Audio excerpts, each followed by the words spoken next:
Hi guys, so for the sign with us po, ayan. For example, ako si host, ang pangalan ko is si Juan de la Cruz. So input ko po yung apelyido ko dito which is si de la Cruz and then yung name ko is Juan. And then, for example, meron po akong sariling bank card. So input ko po yung pangalan ko ulit, si de la Cruz tsaka si Juan as my name.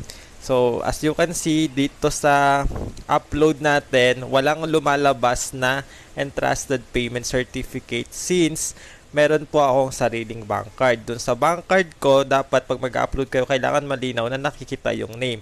So, as you can see, Juan de la Cruz, yung name nung aking ATM card. And yung name ko dito, syempre of course, and also sa the bank details is same lang. Pero, ayan, makapag-proceed kayo kapag may sarili kayong bank cards.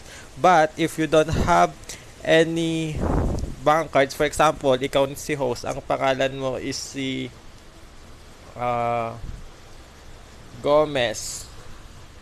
Gomez Ernesto. For example lang ha, Gomez Ernesto.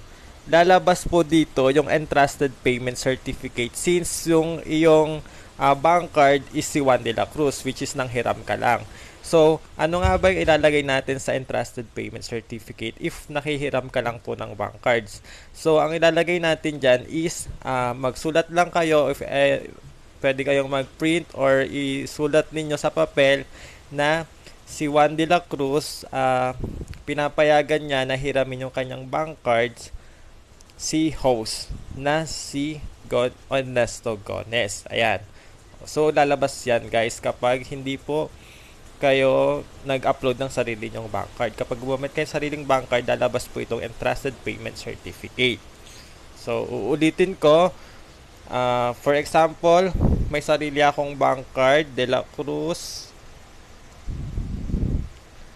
1.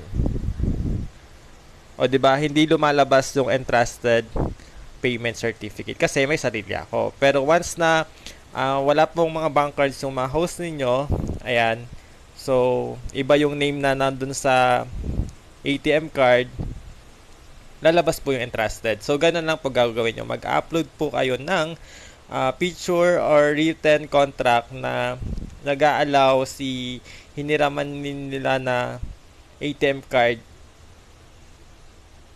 to allow na gamitin para dun sa house.